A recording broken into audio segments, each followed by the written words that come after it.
അതൊന്നും ഞങ്ങളോട് ആവശ്യപ്പെട്ടിട്ടില്ല. എനിക്ക് അതേപ്പറ്റി യാതൊരു അറിവുമില്ല.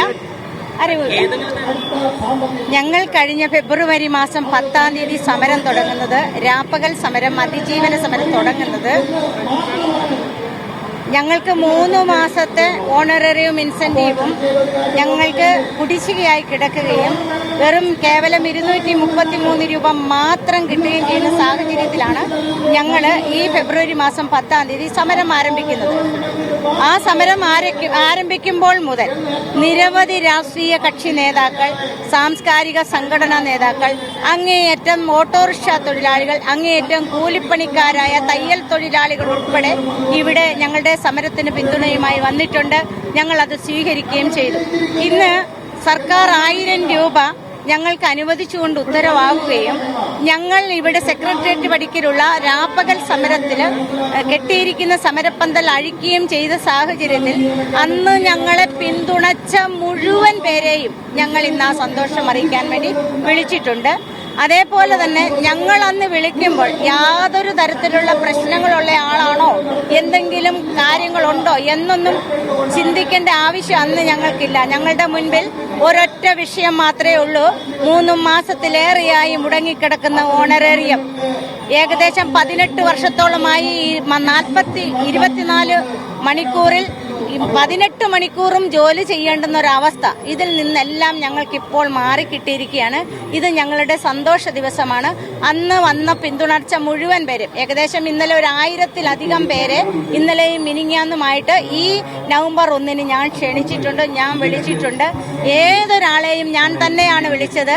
അന്ന് ആരോപണ വിധേയമാണോ, ഇന്ന് ആരോപണ വിധേയമാണോ, അതൊന്നും ഞങ്ങൾക്കൊരു പ്രശ്നമേ അല്ല. ഞങ്ങൾക്ക് സമരത്തിന് പിന്തുണ പ്രഖ്യാപിച്ച് ഇവിടെ എത്തിയിരിക്കുന്ന മുഴുവൻ പേരെയും, ഞങ്ങൾ അമ്മമാര്, എല്ലാ മക്കളെയും, നേതാക്കന്മാരെയും, സഹോദരങ്ങളെയും ഞങ്ങൾ ഇവിടെ അഭിവാദ്യം അർപ്പിച്ച് സ്വീകരിച്ചിട്ടുണ്ട്. ഞാൻ ഇന്നലെ ക്ഷണിച്ചു. 1000-ലധികം പേരെ ക്ഷണിച്ച കൂട്ടത്തിൽ രാഹുൽ മാങ്കൂട്ടത്തിനെ ക്ഷണിച്ചു. അദ്ദേഹം ഇവിടെ വരികയുണ്ടായി. ഞങ്ങൾക്ക് അഭിവാദ്യം അർപ്പിച്ച് സംസാരിക്കുകയുണ്ടായി. ഞങ്ങള് സ്വീകരിക്കുകയും ചെയ്യും. ഒരിക്കലുമല്ല. ഞങ്ങള് മാങ്കൂട്ടത്തിനടുത്ത് ഞാൻ ചോദിച്ചു പോവുകയാണ്. അവന് ഒരല്പം നല്ല തിരക്കാണ്. ഞാൻ പറഞ്ഞു ഒരിക്കലും പോകരുത്, 2 വാക്ക് ഞങ്ങൾക്ക് വേണ്ടി അഭിവാദ്യം അർപ്പിച്ചിട്ടേ പോകാവുള്ളൂ എന്ന് പറഞ്ഞു. അദ്ദേഹം തിരിച്ചു വരികയും ചെയ്തു. ഒരു ലൈംഗികാരോപണ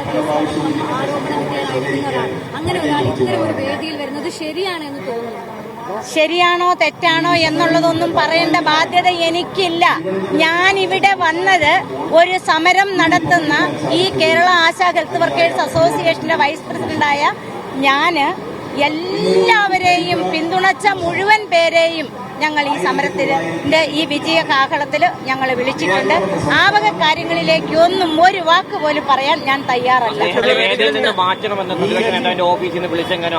അതൊന്നും ഞങ്ങളോട് ആവശ്യപ്പെട്ടിട്ടില്ല. എനിക്ക് അതേപ്പറ്റി യാതൊരു അറിവുമില്ല. ഏതെങ്കിലും തരത്തിലുള്ള ആരോപണ വിധേയനാണെങ്കിൽ പോലും ആശാസമരത്തെ പിന്തുണച്ചാൽ ക്ഷണിക്കുമെന്നാണോ പറഞ്ഞത്? അങ്ങനെയല്ല. അതായത് ഞങ്ങളുടെ അവസ്ഥ നിങ്ങളൊന്ന് മനസ്സിലാക്കണം. പണിയെടുത്ത കാശ് 3 മാസം വരെ കിട്ടാതിരിക്കുന്ന അവസരത്തില് രാത്രിയും പകലും ഈ സർക്കാരിന്റെ മുൻപിൽ ഞങ്ങൾ ഇവിടെ സമരപ്രഖ്യാപനവുമായിട്ട് വരുന്ന സാഹചര്യം, അന്ന് ഞങ്ങൾക്ക് കഞ്ഞി കുടിക്കാനോ, ഞങ്ങൾക്ക് സത്യം പറഞ്ഞാൽ ഒരു കുപ്പി വെള്ളം കുടിക്കാനോ ഉള്ള സാമ്പത്തിക ശേഷി ഇല്ലാത്ത അവസരത്തിലാണ് അവിടെ ഈ കേരളത്തിലെ മുഴുവൻ ജനങ്ങളും, ഇന്ത്യയിലെ മുഴുവൻ ജനങ്ങളും ഞങ്ങളെ സപ്പോർട്ട് ചെയ്തു. ഞങ്ങൾക്ക് വേണ്ടുന്ന എല്ലാ കാര്യങ്ങളും ചെയ്തു തന്നു. ആ കൂട്ടത്തിൽ ഒരാൾ തന്നെയാണ് രാഹുൽ മാങ്കൂട്ടത്തിൽ.